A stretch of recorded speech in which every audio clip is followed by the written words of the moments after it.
Okay, I'm Bud Rattle. I was a mechanic at Falcon Field during the war years, and this is a film taken by Joe Wischler during those years, and I will try to put a few words with it. This is a still shot of Joe himself.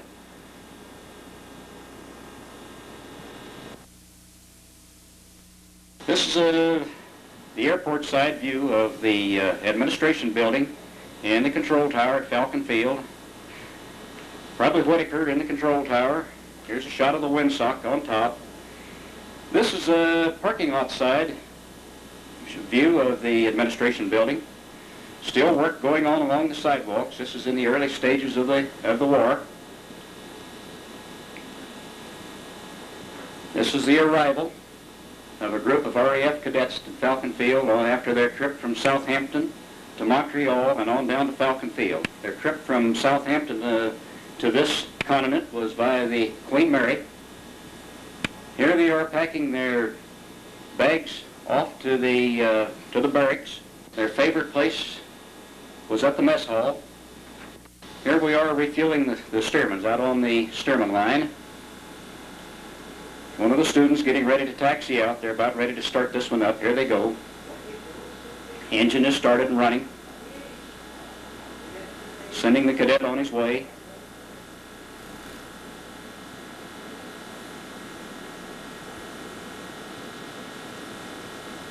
Here's another crew, cadet and instructor, getting ready for one of their instruction flights.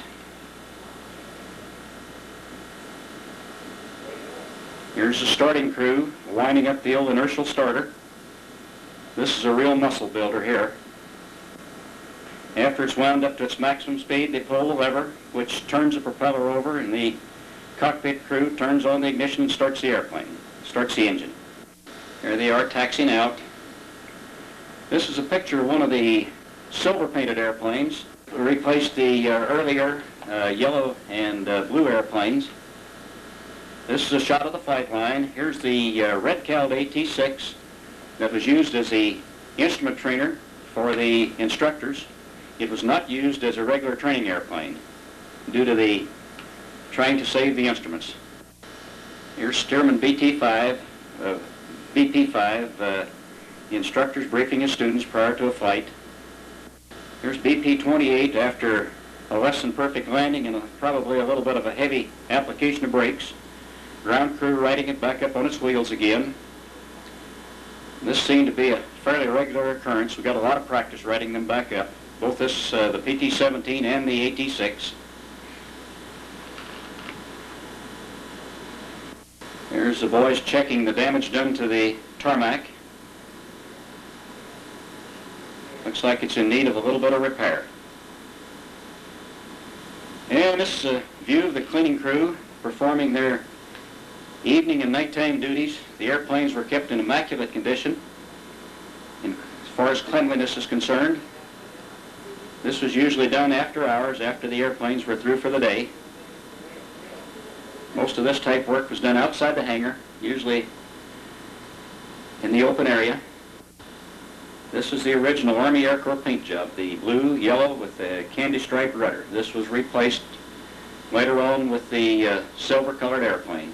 Here's the 20th Century Fox filming crew filming a BT-13 undergoing maintenance. This is all part of the film The Thunderbirds. And here's someone propping Frank Clark's Boeing PT-12 prior to the segment of the movie The Thunderbirds. And in a few minutes you'll have a few shots of Frank putting this airplane through its paces in the vicinity of Falcon Field. It has been rumored that Frank Clark flew the PT-12 through one of the hangars at Thunderbird 1. Here he is, upside down, coming in over one of the hangars. Here he is returning. Note the camera on top of the wing. And this is some scenes from the Thunderbirds. Shows the American, British, and Chinese cadets in formation.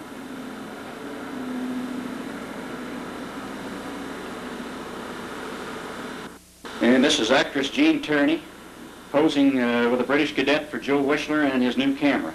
And this was done during the filming of The Thunderbirds by 20th Century Fox. Looks like the British cadet is enjoying every minute of this. Here's instructor Preston Foster, soloing a very difficult student. He seemed to have a little problem with this fellow, so this is his method of soloing him.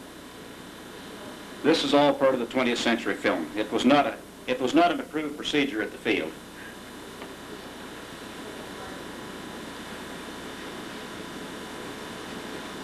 And this again is more scenes from the Thunderbirds.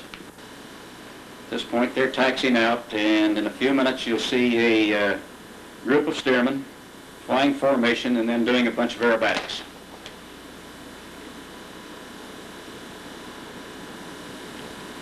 Here's 3 of them now in formation on takeoff.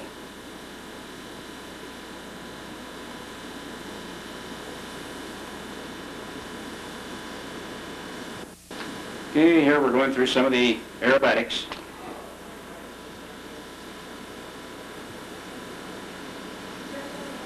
Looks like a slow roll in this case. It's like a snap roll.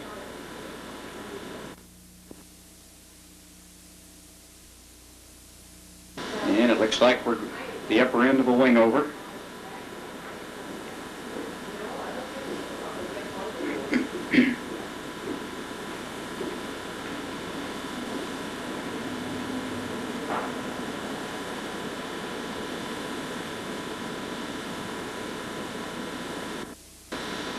Here's a view of Granite Reef Mountain off north of Falcon Field.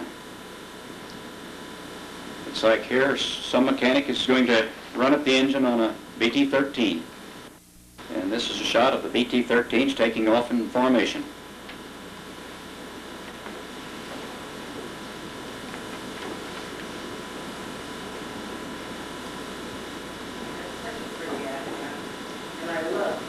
And this is a BT-13 being started up after an engine change. Note the excessive amount of smoke coming out of the exhaust.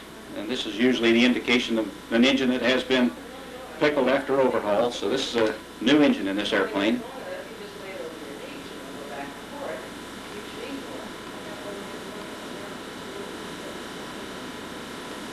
More of the BT-13s out on the line undergoing maintenance.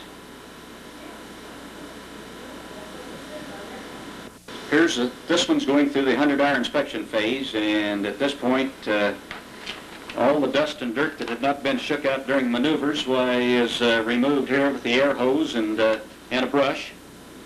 The airplane is thoroughly cleaned at this point. There we're sealing fuel tanks. This is done with chromate paste. Got to view the relief tube in between the 2 mechanics. I'm not going to explain its use.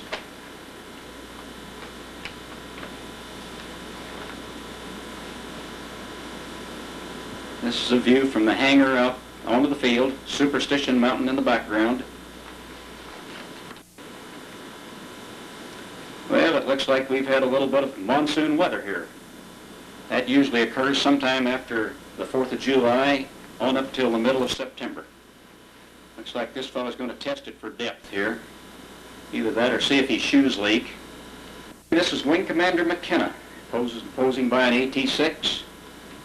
He returned back to Phoenix after World War II and practiced medicine. He passed away in November of 1969. This is Steerman Chief Pilot Mike Feudal. There's Lee Foster. And this is Floyd Hendrickson, who was head of the legal department for Metro Goldwyn and Mayer. Also in front of the T-6. Here's Ben Scott. Looks like Bill Walker with him. Doing a walk-around check of the T-6 prior to a flight.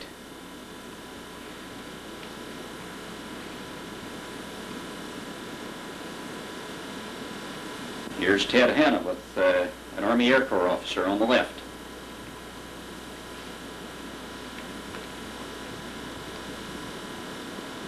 Here's Max Newman, one of Joe's foremen on the AT-6 program. There's Les Ward. He's Joe Wischler's assistant at Falcon and also remained with him with the Southwest Airlines after the war. Bill Sims. This is Reed French, also one of the maintenance foremen on the AT-6 program.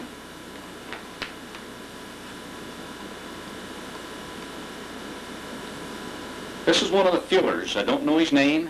He's evidently pointing out an airplane that needs to be refueled. There's Earl Proctor. He was maintenance foreman on the PT-17 program. And he also went with Joe and the group to San Francisco on the airline. And this is Willie Willis, also one of the foremen on the PT-17 program. And everybody knows Al Storrs. This is Al Storrs, Director of Training at Falcon Field.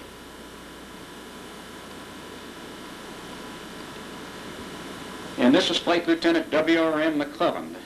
He's showing off evidently part of his uniform. I don't know if it's a tie or just what, but he's going through a lot of motions here to show it off anyway. And this is Captain Grant, Commanding Officer of the American Cadets at Falcon Field and the Falcon mascot.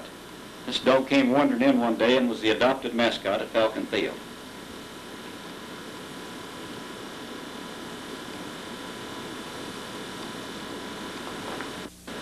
Here we're removing the engine cover from one of the AT-6s in preparation for some line maintenance. A lot of the minor maintenance, troubleshooting and minor repair, servicing and all was done out on the line. And that left the hangars free for the 25-hour, the 50-hour, and 100-hour inspections and things like engine changes and that sort of work. Here it appears that someone is checking one of the fuel strainers. And we're getting ready to run up one of the engines.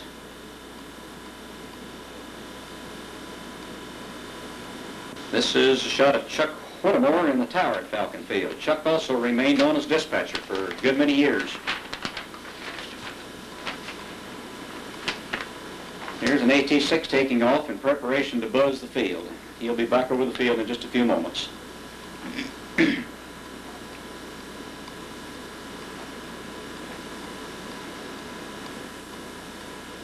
Okay, here he's making his first pass over the airport.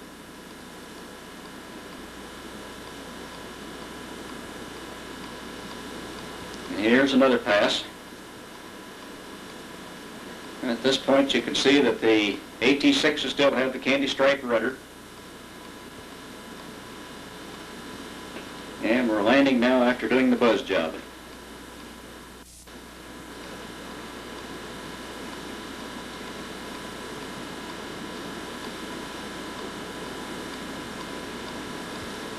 And I believe this is Mike Foytle climbing out of an AT-6 after a flight. Mike looks like he's had a hard day.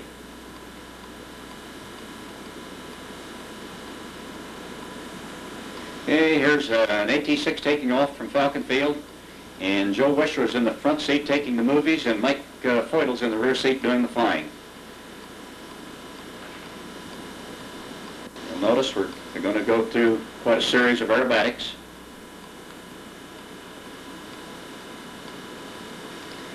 Here's a view of the field from almost directly overhead.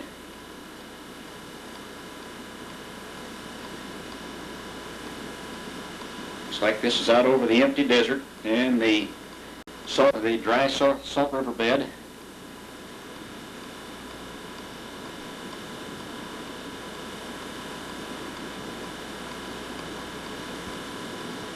Looks like we're going through a slow roll here.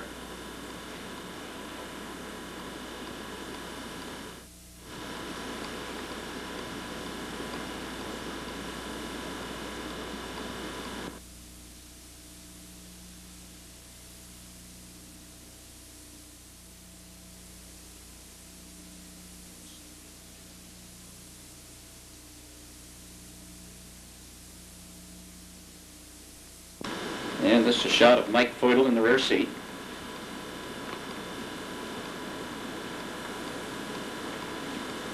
And take note of the citrus groves. Most of these have been removed and housing is in instead of the citrus groves. Camelback Mountain off north of Phoenix and Scottsdale, off in the distance. And this was pretty much a routine procedure. That was getting the airplanes up after a belly landing or a nose over. This is an innovation developed by Joe. Its head frame, or referred to out there as the gallows, easily assembled and disassembled, and was used to lift the airplane off its belly, back onto its wheels. In this case, it's a belly landing. Here we are lifting it back up off its belly in preparation to extending the landing gear.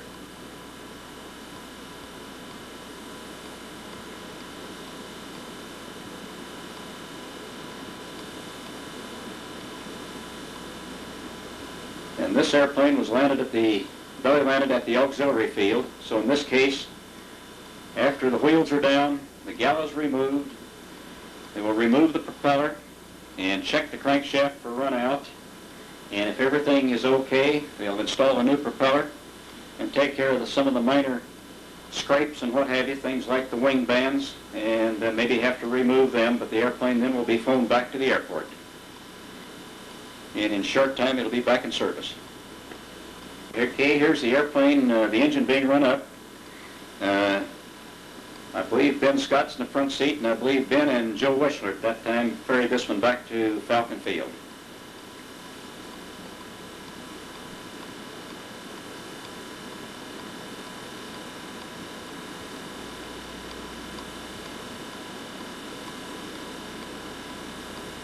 Okay, there's Ben Scott in the front seat.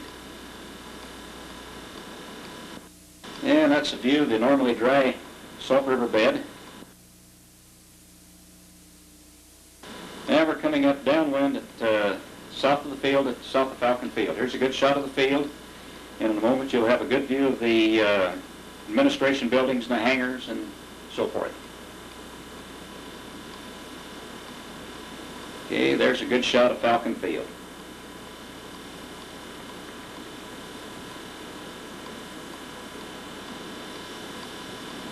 Okay, here's the airplane parked again in front of the hangar where it'll receive a little touch-up and back into service.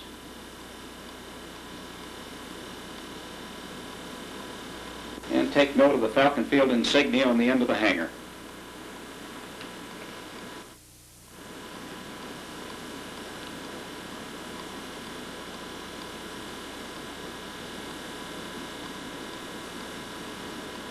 Here's a group of new women maintenance workers being checked out on the AT-6 by Dave Connors.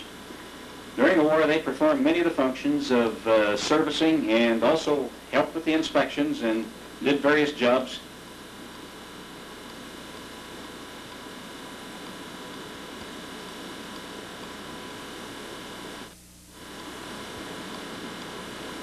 A lot of the work they performed was things like servicing the hydraulic systems and checking tires for air and checking and servicing fuel strainers, things of that sort.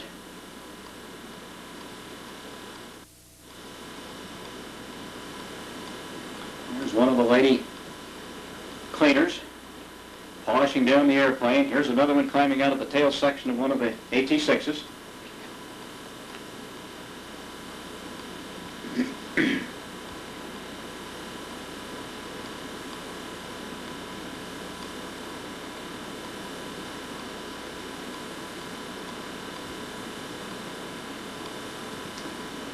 Like one of the ladies is pulling the prop through. This was a routine procedure to ensure that there was no oil in the bottom cylinders on the engine.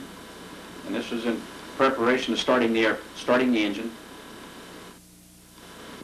This is the method that was used most of the time to get the airplanes in and out of the hangars. Better to push them by hand than it was to hook up the tug and the tow bars.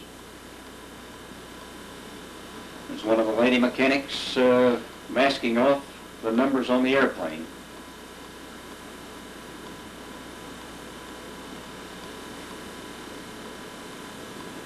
Incidentally, this was before the days of spray can paint, so they either had to be hand painted or the paint was daubed on in place, and looks like that's what they're going through here.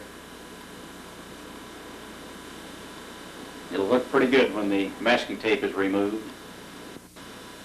This is a little series that was done by Joe Wischler with a little tape splicing and what have you. This lady appears to be getting ready to start up the engine, which time she'll taxi out, and from all appearances she will make a takeoff and flight around the field, land and taxi back in. But this is a little of Joe's trickery that he did from time to time, and as far as I know, none of the ladies ever were allowed to taxi the airplanes or things of that sort. But if you'll take note, Joe was very careful not to show the back cockpit on this airplane.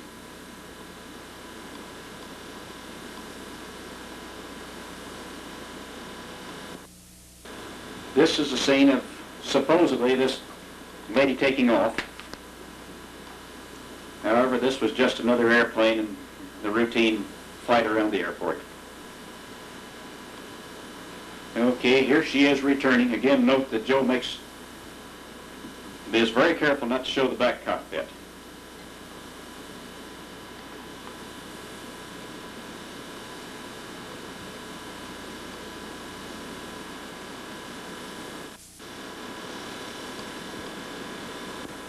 Strenuous job. She's having to wipe the sweat off of her brow.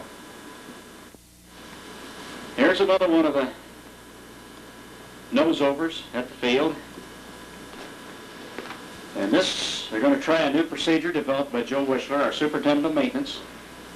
In this case, they're going to remove a wing from one side and the tail surfaces from that side, retract the gear on that side, and roll the airplane back upright. And follow through, and you'll see how it's being done. All during this time, the airplanes continued on their normal routine. They were removing the tail surfaces from the airplane.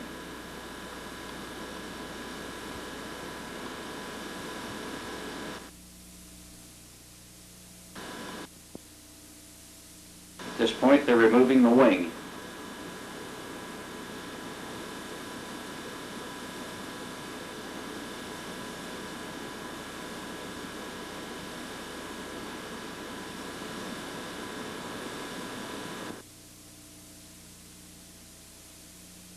At this point, the gear will be on this side will be retracted.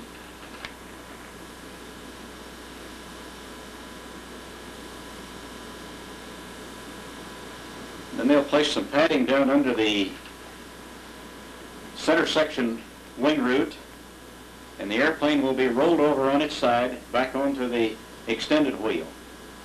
This again shows the routine operation continuing on as if nothing had happened.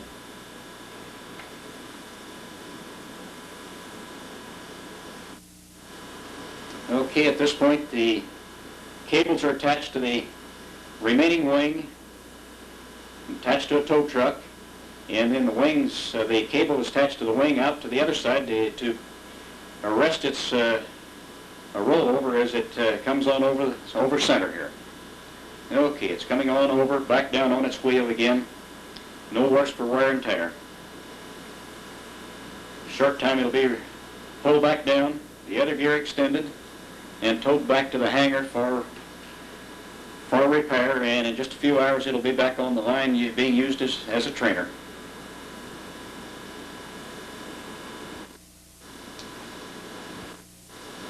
Here it's being towed back to the hangar, minus the wing and the tail surfaces on the one side.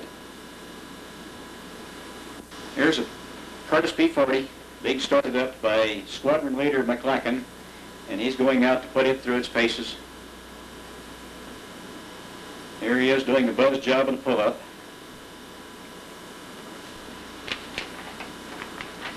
And at this point he's done a loop over the field and pulling out just a few feet above the runway. There he is with a pass by the control tower.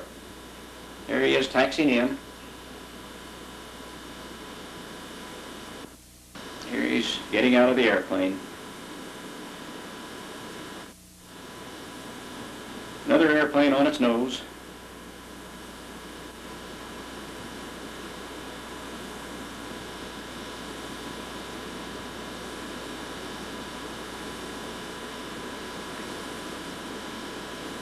And here it's being set back on all three wheels.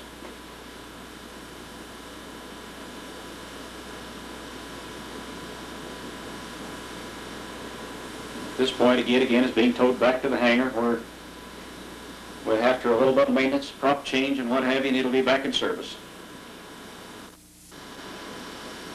Here's the group gathered around the lily pond. Also, I think there's quite a few goldfish in this pond.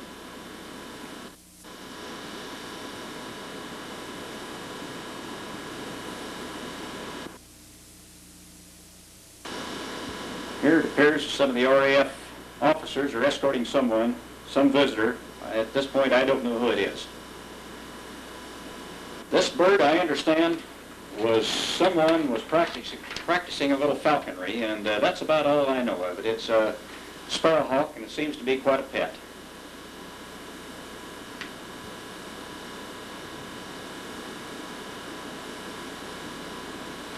I don't know whether he arrived on the scene on his own or whether he was raised by someone.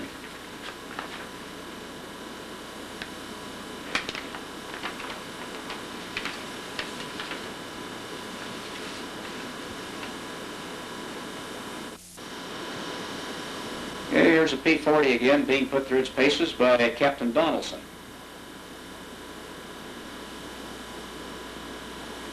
Here he is getting out of the airplane. Take note of the missing left arm. This is an airplane that was downed in the riverbed in the vicinity of Winkleman. And this is going through the procedure of being raised by Joe's hoist and gallows, as it's known, while the maintenance crew was getting the airplane back up on its wheels. And I think in this case the engine had to be changed. There was a crew out clearing a takeoff area down through the riverbed. This one needed quite a bit of work to put back in shape. But after all the maintenance, it was flown out. Here they're getting ready to lift it back up on its wheels. The hoist assembly and gallows, has already been assembled. It will soon be moved up into position to lift it back up on its wheels. Take note, this was landed in some pretty rough country out there.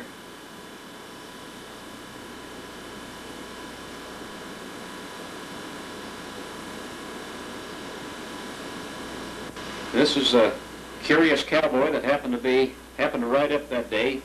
It's like he and Mike Feudel are having a little visit out there. And this is after all the work was completed and the airplane's being flown out. It has its flaps wired up, and it'll be flown back with the gear extended.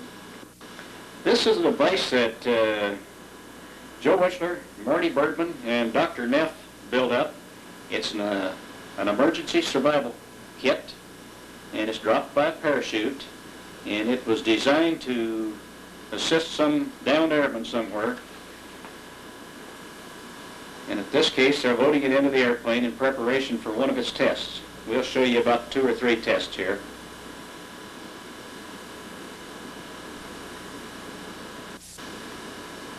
There's the airplane getting ready to drop it out.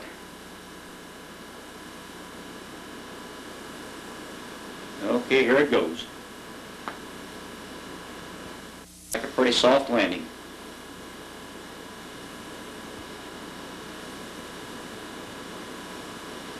This is another try.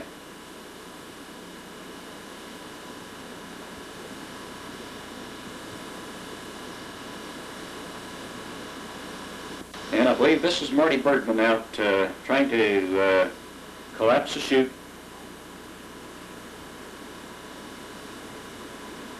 We understand that this was actually used one time to drop medical supplies to an Indian woman snowed in on the Indian reservation north of Winslow, Arizona. This is Mike Feudel taking off in aircraft 201. And the next several scenes will be doing formation flight out over the valley in the vicinity of Falcon Field. He'll soon be joined up with another group of airplanes.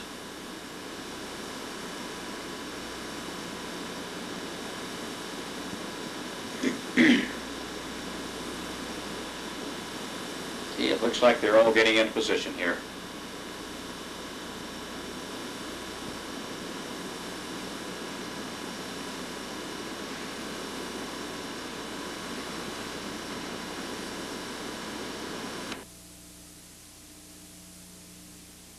Okay, they went back and landed in formation and then made another takeoff.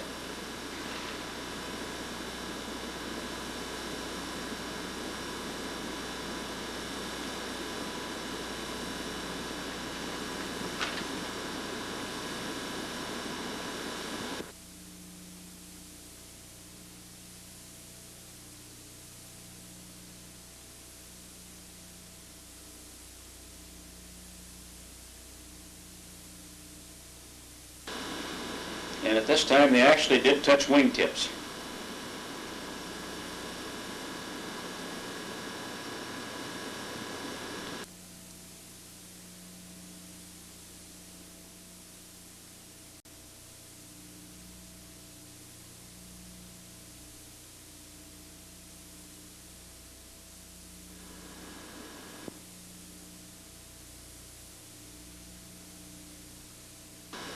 and again some of the citrus groves in the vicinity of Falcon Field, most being replaced now by homes and businesses.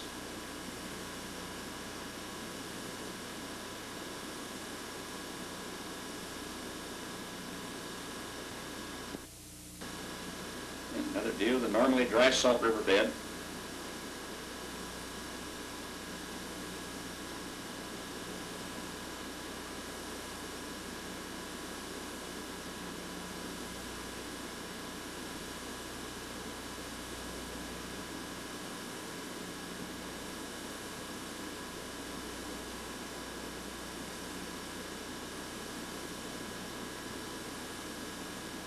And Camelback Mountain in the distance, just north of Phoenix and Scottsdale.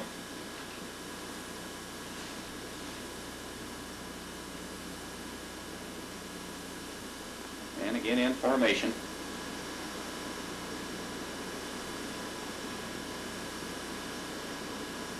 That's an excellent shot there. Peeling off.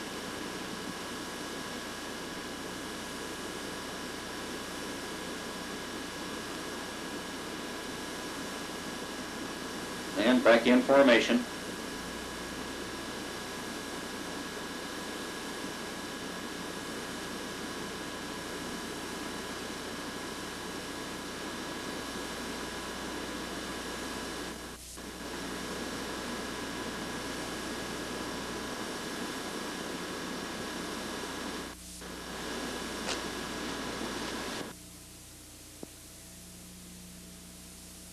And this was supposedly a salute to Lord and Lady Halifax. That was done by the steersman.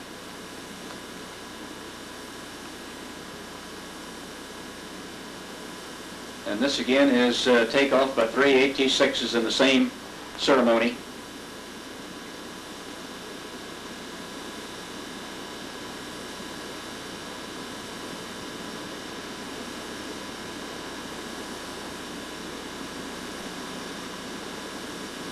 This was a flyby at that function.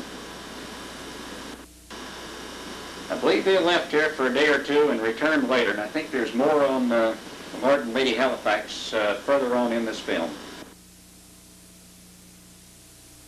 Here's these airplanes landing in formation.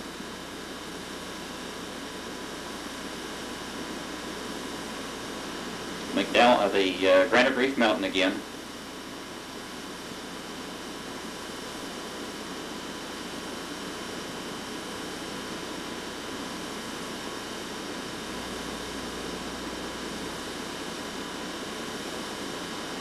Okay, doing a slow roll.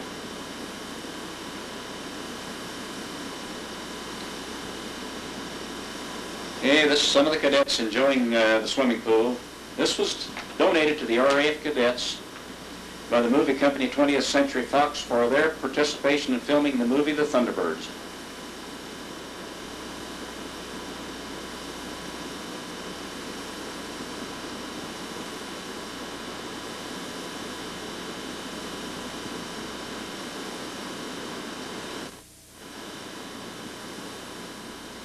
Okay, here's a takeoff in preparation for some more formation flying, and this time they will end up in the vicinity of Mount Humphreys,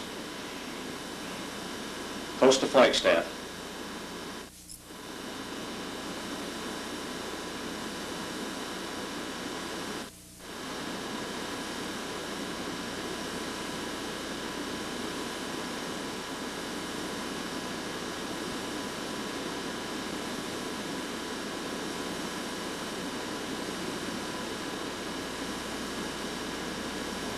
And here we are getting into formation.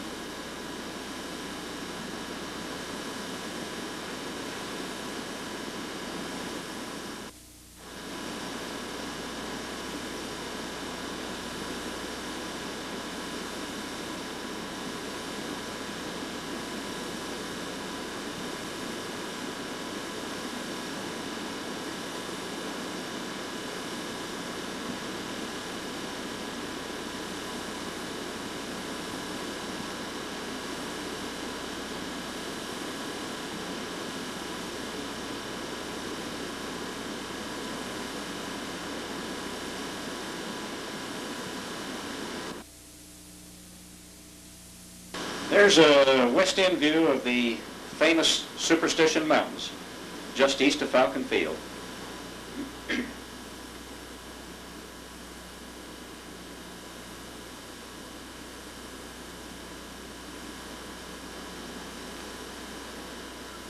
that's a distant view of the Humphreys Peak north of Flagstaff.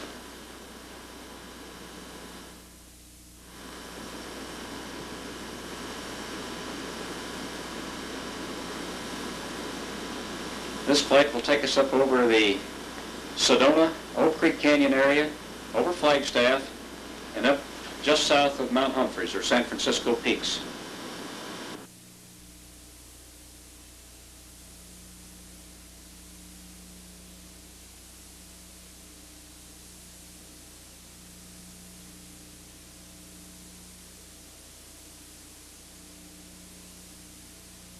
And there is Mount Humphreys, San Francisco Peaks, just north of Flagstaff.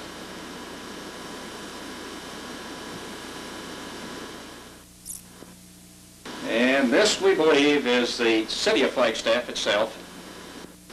Flag being situated in the pines as it is, it's a little hard to pick out here, and it also looks like there's considerable snow on the ground. I think this is called A1 Mountain, just southwest of Flagstaff. This is back down over the Sedona area, just past the Red Rocks. Again, I believe that's Bill Williams Mountain in the distance there. At this point, we have several graduations. This is not just one graduation. It appears in this movie that several graduations are taped together, and noting that by the differences in uniform, summer and winter and what have you. So bear with us and we'll give you what we can on it. Here's the RAF cadets marching to their graduation. And this is the termination, or the climax, of their training program here. This is the day they'll all receive their wings.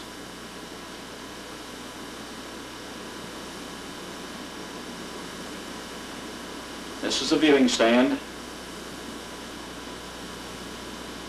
The day that speeches are made, and everybody stands in line for long periods of time, waiting his turn.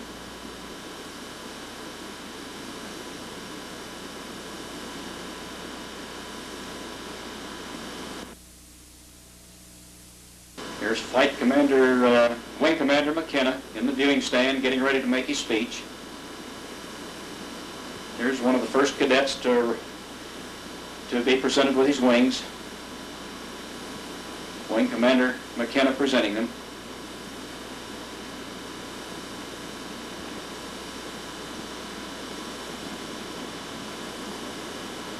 Later on in these graduation pictures, you'll see American cadets as well as British. The American cadets have already received their United States Air Corps wings, and they will also be presented with the RAF wings. The RAF trained Americans wore their American wings on the left side, and here's the Americans now, and the RAF wings on the right. Here they're being pinned on by one of the American officers.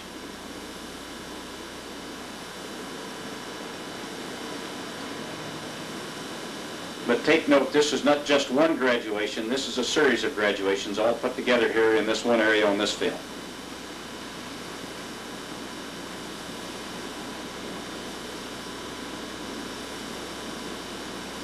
And looking north now, over their heads is the McDowell Mountains, which is north of Scottsdale, Arizona.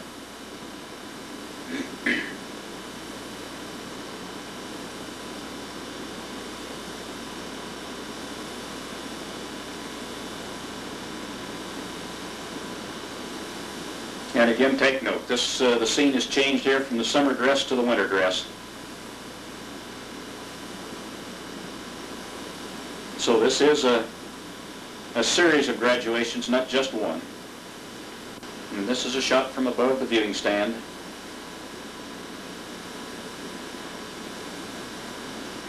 Wing Commander McKenna.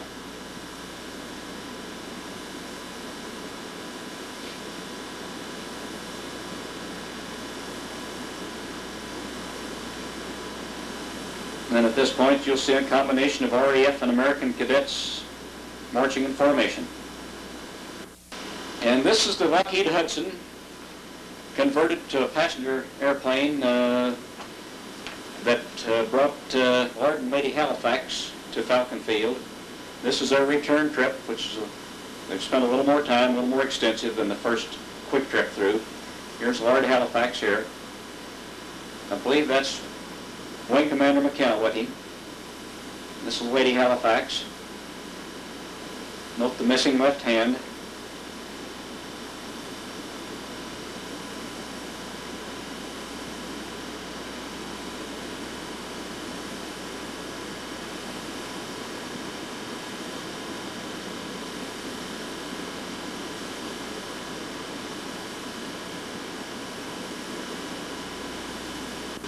And this is proceeding up the walkway to the administration building.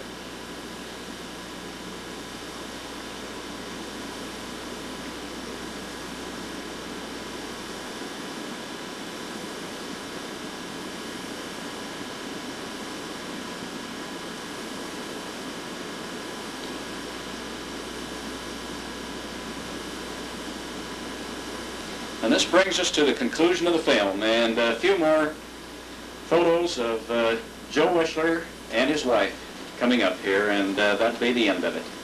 And we thank you.